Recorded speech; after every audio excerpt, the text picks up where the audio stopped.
Want to say thank you to our next guest who's joining us in studio. Grant Loebs joins us on a monthly basis and spends a little bit of time with us talking about legal issues.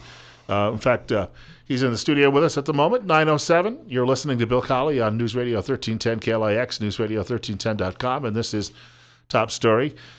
45 at our studio, seem to be just hanging in at that temperature somewhat consistently this morning. Grant, first of all, welcome back. Thank you. We were Good to be here. just talking about this story that's up on our monitor that we're looking at right now about this fellow named, is it Robert Durst? Yeah, Robert Durst. What the heck did Quite a character, isn't he? but to open his mouth on an open, we were just talking about open microphones too, but this fellow managed apparently to, we don't know, he's not convicted yet, but for 30 years he's been holding some secrets. And then to all of a sudden just blurt something out. Well, and, of course, he was tried for a murder in Texas, which he was acquitted of. And a lot of people find that curious because he not only killed this guy, but dismembered his body and dragged his body parts and threw him in Galveston Bay. But, of course, the Texas jury found him not guilty by reason of they believed it was self-defense. But so then he decides and he's also been a suspect in the murder of this woman for a long time.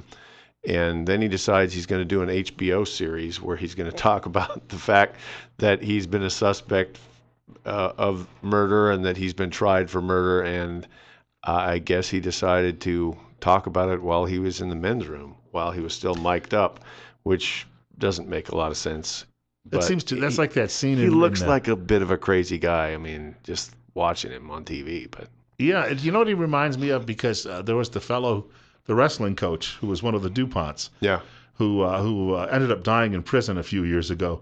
Which they recently made that movie about. Right, with Steve Carell, right? Yeah. In the main role. And you got these people, and I don't know, maybe it's the sense of entitlement they grow up with.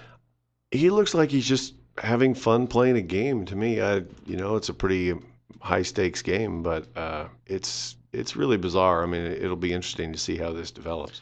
In fact, his family, from what I understand, one of the commentaries I saw Sunday said that his family owns most of the New York City skyline. I mean, there's some tremendous wealth and real estate investments that they have, and he doesn't fit, I guess, the profile of someone you would call a serial killer.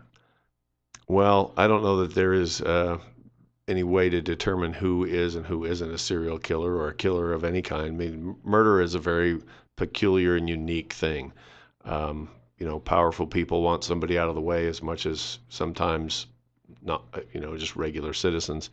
And whether this is something that he did, and of course we don't know that he did it yet, but the theory is that this woman was going to be a witness against him for the other thing.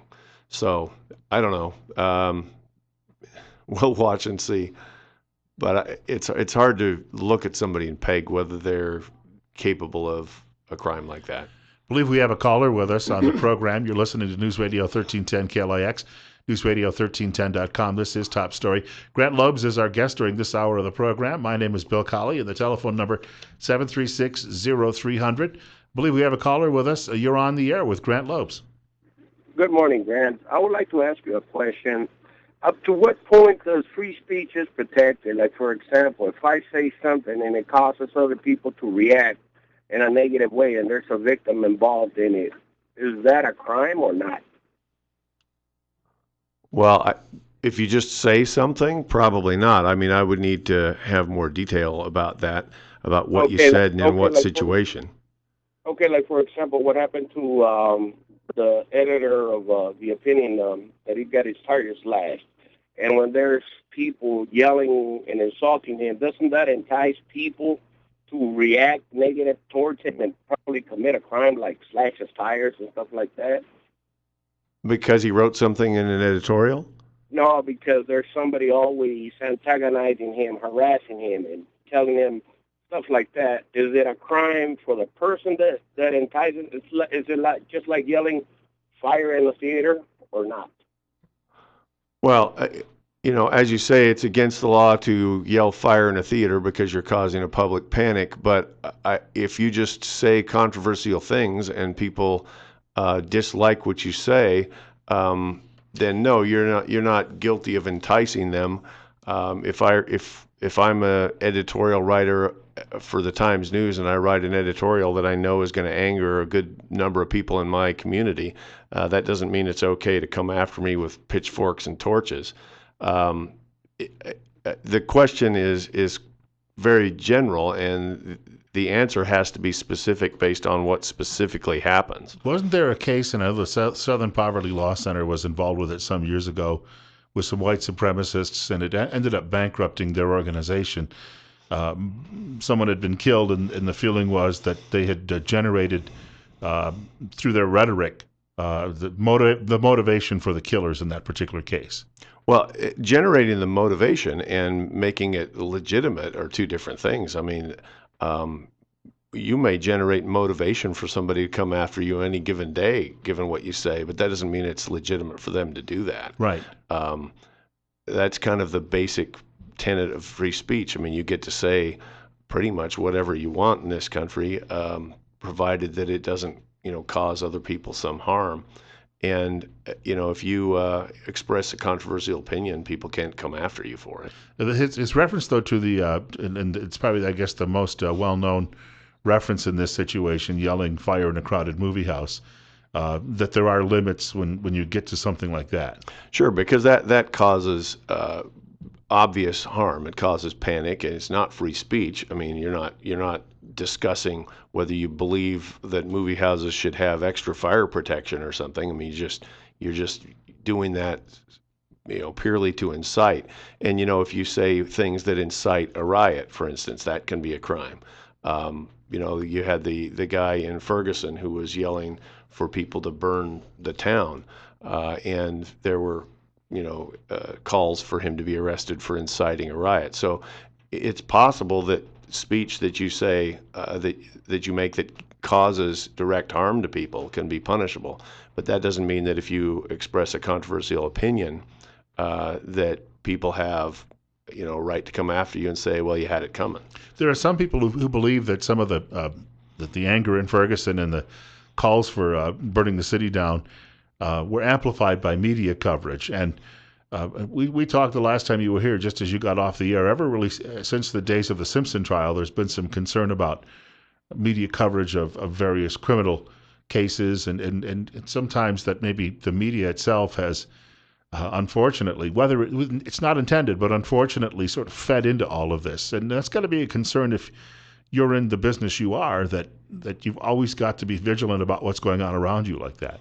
Well, that's true. And the media, whether they're doing their job responsibly or whether they're trying to just be sensational, the media is a challenge for people in my business and for police, because we have a duty to make sure that a person gets a fair trial, and sometimes media coverage will make that difficult. And there are all kinds of rules about what police can say, what prosecutors can say, and as long as the prosecutor or the police don't say anything that feeds into this sensationalism, as long as we're careful about what we say about a case. For instance, you asked me, and before that, Kelly asked me many times about ongoing cases, and I can say very little about a case that's ongoing. And the reason for that is not because it's necessarily being kept secret, because you might know the facts that you're asking me to comment about, but because it's not my job to feed into a media trial and conviction of a person before all the facts are known. But sometimes the media will do that without my comment or without the police comment. And, there are rules that govern when a person gets a new trial or a change of venue or something like that. And we have to be very careful that comments that we make aren't part of that. So there may be big banner headlines about a case, and there may be extensive coverage about a trial, and that is okay. It doesn't necessarily take away from a person's right to a fair trial. But if those headlines are based on something I say and something I do, then that becomes another matter. In fact, I saw a judge one time nearly lose his office because he made a comment about how he felt that Dominican immigrants were causing nothing but headaches for the criminal justice system in his courtroom, packing it, inferring that they had caused a rise in crime in the area.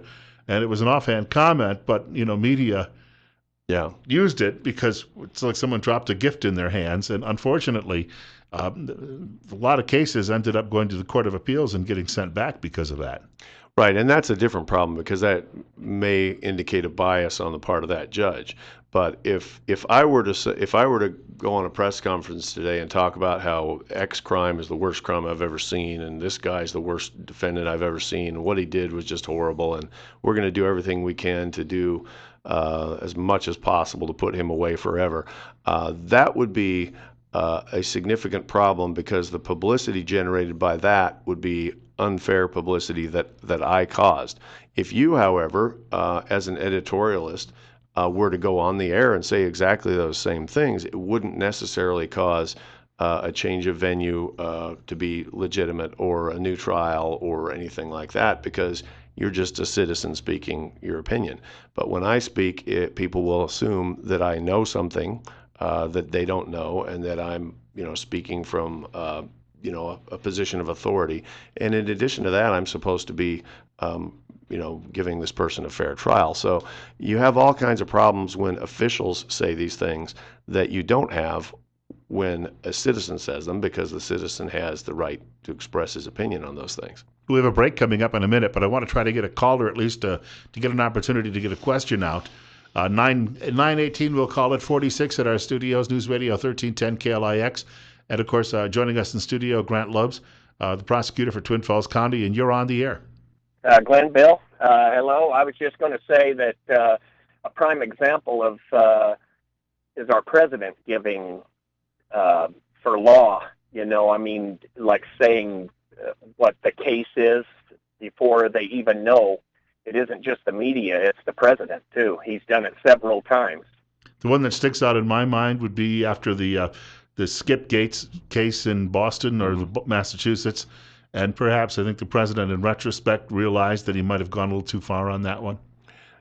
Well, I don't know whether he did or not because he then did the same thing in the Trayvon Martin case and he did the same thing in Ferguson. So I'm not sure that he did realize it. And the president, of course, is in a different position, than I am in that he is not responsible for prosecution of these cases. It's not healthy for somebody of that significance to make those kind of comments publicly. I think the bigger problem, if you're looking for an example, a big example like that, is some of the Attorney General's comments during the Ferguson investigation. But again, he isn't the prosecutor for that case either.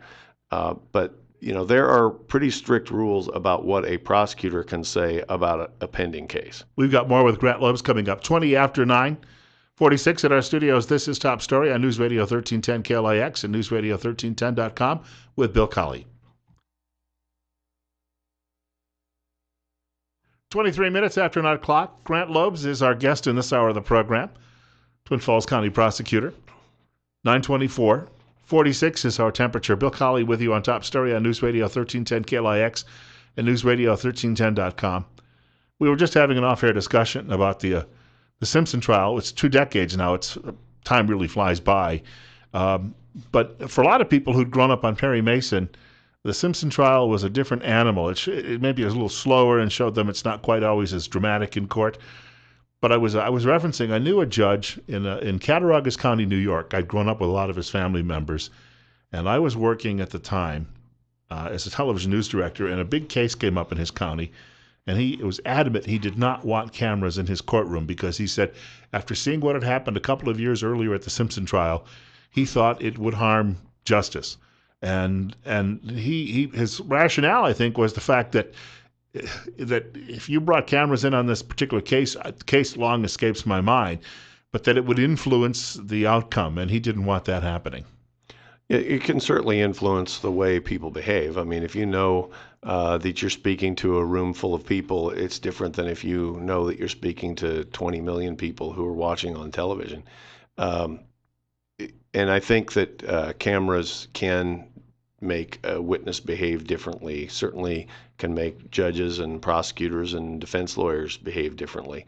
And we have cameras in the courtroom in Twin Falls County. Idaho now has a rule that allows a judge to grant a request for cameras in the courtroom. There are rules about what they can film. They can't film usually the victims. They can't. I think it depends on what the judge says. They can't film the witness while they're testifying sometimes. And I haven't seen a big problem with it here, but rarely when we're on camera in Twin Falls do we think that the whole nation is watching us either. So I think that was a function of both the cameras and just the general media circus that followed the Simpson trial, and the fact that all those people were made celebrities. I mean, from the judge to the prosecutors to the defense lawyers to some of the witnesses. I mean, Cato Kalin, who is this guy? But he's suddenly a household name, and he relished it. So I think that part of the problem was just the confluence of the celebrity of the defendant, the media circus that surrounded it, and then the cameras in the courtroom for the whole trial. From a prosecutorial vantage point, Darden and Clark never looked like they were comfortable with all of that going on. No, I'm sure they weren't. And of course, depending upon who they were, there were so many defense attorneys involved in that. Some of them were very theatrical, and some of them just looked like they wanted to do their job. I'm sure some of them weren't very comfortable with it either. Yeah, I mean, that has to be the worst case scenario. That case, I don't know of one that's been as bad as that. We've had many publicized trials since then, and I don't think that the effect of the cameras has been as great. I think that, but in most cases, you put a camera in a courtroom, the public, if they watch any more than a television, will uses a little short, soundbite. But if the public sees most of the action going on, it's a lot drier than Perry Mason. And I don't think the public really, in this day and age of video games and fast-paced editing, really can keep up with it, or will have the patience to keep up with it. Certainly not to watch the whole thing. I mean, right. You're going to get highlights, and that's that's what the news generally provides, a little snippet. A judge giving the sentence, a prosecutor asking for the sentence, particularly dramatic moment in testimony. That's about all you're going to get. And even if the camera's there all day, I know that only 30 seconds of footage are going to be on the news. And I haven't seen a big negative to having the cameras in the courtroom the way they're done in Idaho. I think that going back to the Lindbergh baby kidnapping trial, that I remember reading that there were people selling souvenirs outside the courtroom, and that probably was the first time and should have foreshadowed some of the Simpson case, because again, perhaps somebody in the courtroom sitting on the bench should have said, enough of that, get those people out of here. Yeah, I don't know that they were doing it in the courtroom, but certainly it was. It surrounded the court. I mean, that probably was the real trial of the century, and then the Simpson thing became the trial of the century again because of the publicity and the fact that you could watch it on TV. But the Lindbergh case, riveted the whole nation to the radio, to the newspapers, to every word that was written about it. So now I haven't covered courts now in over 20 years, but I can remember a lot of homicide cases. If they lasted longer than 1 week, they were usually the longest, but they would last a week and then they'd be over with. But the Simpson case dragged on for a year, and I could never quite figure out why that didn't wrap so compared to what I was seeing in my own personal life. It's hard to imagine a case going that long. I can't imagine how that happens. Our longest cases in Idaho, criminal cases, are usually 2-3 weeks, 4 weeks at the most. I can't imagine doing a case that lasted months and months. Then again, they're not hiring the dream team of lawyers. And keeping the jury attention, too. We have more coming up with Grant Loebs. He's in studio with us until just before 10 o'clock this morning. Bill Colley with you on Top Story on News Radio 1310 KLIX and newsradio1310.com.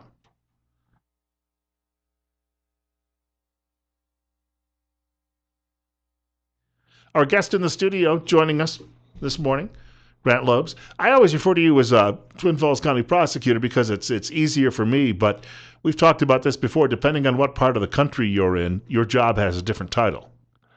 Right. In Idaho, we're prosecuting attorneys, and each county has one. And in other states, they go by several different names, and sometimes they have districts that encompass many counties, or sometimes even parts of a county. So it all depends on how the setup is in that state.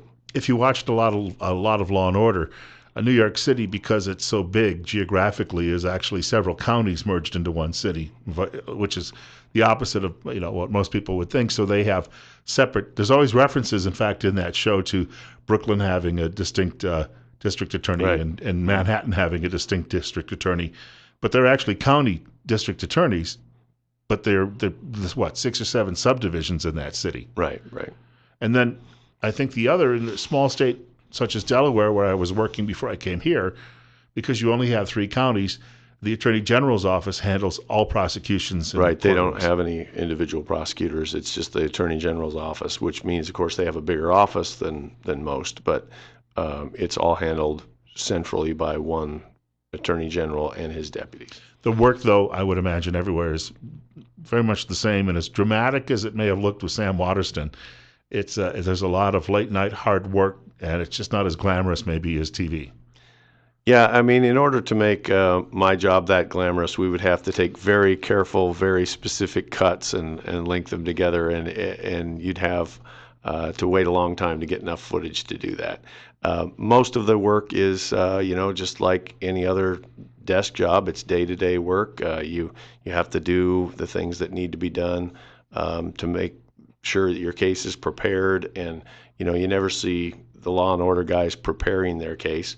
You hear them talking about it sometimes, the dramatic parts of it, but the courtroom scenes are never as interesting as they are on TV, and that's a good thing. But it takes a lot more time, obviously, in real life to do a case than it does for a television show or even a series, because they just show essentially the results and a few dramatic things. But that's the way it is with any show any profession they make a show out of. Police work isn't nearly as exciting as it is on a police show, and it's all dramatic license. Ken Menzel was in studio a few weeks ago from the Sheriff's Department, and he was saying that there has been a recent spike in DUI cases, which, of course, your office deals with a lot of those. Here we are on March 17th, often referred to by people in law enforcement as amateur night. There is a good likelihood that by tomorrow morning you're going to have another long list of those cases. Well, if history's any guide, we will. St. Patrick's Day is one of the biggest drinking days of the year, right up there with New Year's Eve, 4th of July. And if there are people out there thinking it's going to be a fun night, well, I hope it is. But if it's going to be a fun night and you're going to drink a lot and you're going to be out at a bar and then you're going to think, I can probably get home without causing an accident, think again, take a cab, because you might be able to get home, you think, without causing an accident. But obviously the police are going to be out in force to protect the community from people who are drinking too much. There are going to be a lot of people out who have had too much to drink, probably beginning fairly early in the evening. This is one of those jobs that you have where you don't necessarily go looking for new business. In fact, if you had a quiet night tonight, I would be happy with a quiet night. Right. We don't need a dozen new DUI cases tonight, and neither does the city prosecutor, I'm sure. We're always happy if there's less crime. You see, though, I would assume a lot of these people that this is their first time in the system. But unfortunately, after something like this happens to them, and it's very costly for them legally, it often is part of a bigger downward spiral, isn't it? Well, maybe. The problem is it may be your first time in the system, but it's probably not your first time doing something. If you're a person who's going to be caught driving drunk tonight, odds are it's not the very first time in your life you ever did it. It's possible that it is. And, it will cost, if you're arrested, it will cost you a lot of money. If you have to hire a lawyer, it will cost you a lot of money. If you're convicted, it will cost you a lot. Insurance will cost you a lot. after you're convicted of a DUI. So it's just it's really not worth it. It's not worth getting even close. And of course, some of the worst things that happen too, where you end up with, unfortunately, some fatalities because of drinking and driving, then people are in some really serious trouble. Oh, absolutely. Then you change a DUI to a manslaughter, and then obviously the punishment goes way up. But the harm to both yourself and to the community and to your victim go way up too. And when you're intoxicated and you're driving, it's just a matter of time before you do something even worse than the actual drunk driving. We've got more coming up with Grant Loebs, Twin Falls County Prosecutor. It's 20 minutes now from 10 o'clock, 47 at our studios. This is Top Story with Bill Colley on News Radio 1310 KLIX and newsradio1310.com. Our guest in the studio, Grant Loebs. He's the Twin Falls County Prosecutor. Coming up on 9:44, 47 is our temperature. Bill Colley on News Radio 1310 KLIX and newsradio1310.com. If this guy was a prosecutor, you wouldn't have much crime at all, would you, if Darth Vader was in that role? Yeah, I don't think that they had a very good legal system from what I saw. Yes, he was rather direct. Yeah. Crime. I've never heard that lead-in music before, though. There's no due process involved in his courtroom. Not so much. Right. We were talking a little earlier about some general issues with the law, and of course you can reach the program today at 736-0300. That is 736-0300 if you've got a question for the prosecutor today. We were talking off air, and of course certain cases you just cannot talk about while they're ongoing. But the one thing that's we'll get back to that. We'll get to our caller first. We have a caller joining us on the air at 9:45 now, and you're up next. Good morning. Hi. Am I on? All right, you're on the air. Go ahead.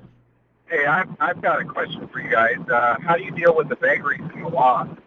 For instance, the concealed carry law, where it states that you can conceal carry without a permit outside of an urban area while engaging in an outdoor activity. How do you rectify that?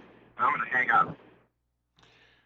Well, that's an interesting question, and the legislature, of course, is in the midst of trying to amend the concealed carry law in Idaho.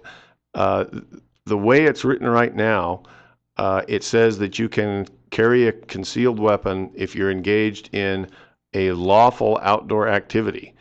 And hunting and fishing and hiking and those things are clearly anticipated by that. But the problem is that when you're enforcing the law, and when you're enforcing the law against citizens who say, "Hey, I read the law, and the law said lawful outdoor activity. I was riding my bicycle. I was picnicking. I was standing outside talking to my neighbor." I mean, none of those are unlawful outdoor activities. So I think it would be very difficult for a prosecutor to try to prosecute somebody who was engaged in pretty much any lawful outdoor activity, meaning any activity that's not unlawful, if they had a concealed weapon under the current statute. There's a concept in the law where something is void for vagueness. The legislature has the obligation, when they write a law, to make it clear enough that the average person, when they read the law, can understand what is prohibited. And so the caller asks a question about a specific statute which has been perplexing and sometimes amusing to prosecutors for a long time. And that is, when could I prosecute you for having a concealed weapon when you're outside the city limits, or outside, as the statute says, a logging or mining community? The answer is, I can only prosecute you if you're engaged in an illegal outdoor activity while you have the concealed weapon, because almost anything you do outdoors can be legal. I mean, walking, talking, standing, stargazing, all those are lawful outdoor activities. So I would err on the side of giving the citizen the benefit of the doubt, because the statute is quite unclear. We have Mike Huckabee coming up in just a couple of minutes, but just quickly to mention, Huckabee's report is brought to you exclusively by the financial advisors at Waddell & Reed in Twin Falls, 736-6563. Just very quickly, when we talk about crimes that come up in Twin Falls and Twin Falls County, for the size of this community, my surprise has been how few serious violent crimes there are. It must be a cultural thing, because I have seen smaller cities where the crime rates and the homicide rates are considerably higher. Well, I think that's true in Idaho in general. Idaho has a very low crime rate, and there have been a lot of talk back and forth, use of statistics, and sometimes use of sleight of hand to discuss, our prison population and our incarceration rates, and none of those are as high as they've been claimed to be. But the one thing that everybody agrees on is Idaho has a very low crime rate, and that is a good thing. And messing with our laws to the point where we change that would be a bad idea. But Twin Falls has actually a little higher crime rate than the average in Idaho. But in Idaho, there are only 5 or 6 or 7 things that you would call even remotely urban areas, and Twin Falls is one of those. But we are at the center of a couple of interstates and a major north-south road, and so that encourages extra crime here, as does the fact that we are the population center for a wide geographic area. So people come to town, and on the weekends our city and our county are a lot bigger than they are during the week. But that having been said, you're right, especially coming from back east.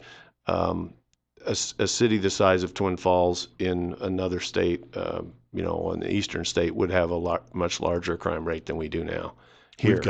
We've got Mike Huckabee coming up in just a moment, and we had a telephone caller as well. But if you'd like, Grant Loebs will be with us for a couple more minutes following the Huckabee report. And if you've got a question or comment, you can pass that along to him in just a few minutes. I want to thank Governor Huckabee very much for his time this morning, and if you check out the Washington Examiner website this morning, you will see Governor Huckabee making some comments there on a particular story. We'll talk about it maybe tomorrow. Very scathing comments about some political activities in Washington. Meanwhile, we're wrapping up this edition of the program on Top Story with Grant Loebs, our Twin Falls County prosecutor. He has been in the studio with us graciously for the hour. And we had a caller who was looking to reach him. We've got a couple of minutes left. If you still have a question or comment for the prosecutor, give us a shout at 736-0300. This is News Radio 1310 KLIX and newsradio1310.com. And my name is Bill Colley. Rush Limbaugh coming up following news at 10 o'clock. You pointed out, obviously, that there are stories you cannot go into too much depth about, but you do have some trials coming up sometime soon on a couple of homicide cases. Well, on the one, we have some preliminary hearings coming up, and that's, of course, the first step before a trial, and you have to get through the preliminary hearing first. And then there was another incident just recently where the police did have a press statement in the paper today looking for information. So that case has not yet been solved. I was going to say, has anyone ever walked into a courtroom and caught you by surprise and said, I did it, and I think it's time that I admitted it? And like on Perry Mason? Yeah. No. It doesn't happen in real life, does it? I mean, a lot of people obviously confess to crimes and plead guilty, but I've never had anybody who just out of the blue said, hey, it was me after all. I mean, there's so much time. See, in the TV show, that all happens in an hour. Right. But in real life, they're a suspect, they're charged, they go through a preliminary hearing, they go through motions, trial comes up. So sure, during that period of time, there are a lot of people who contact my office and say they want to plead guilty, but it's never as dramatic as in the movies. I just know that I talked to a police officer friend one time, and he's now working with the sheriff's department in Florida, and I remember him telling me that he had to really search his memory banks, because he said in rare instances there had been people who said when he stopped them or he talked to them, they came out and said, I did it, and I have to be honest.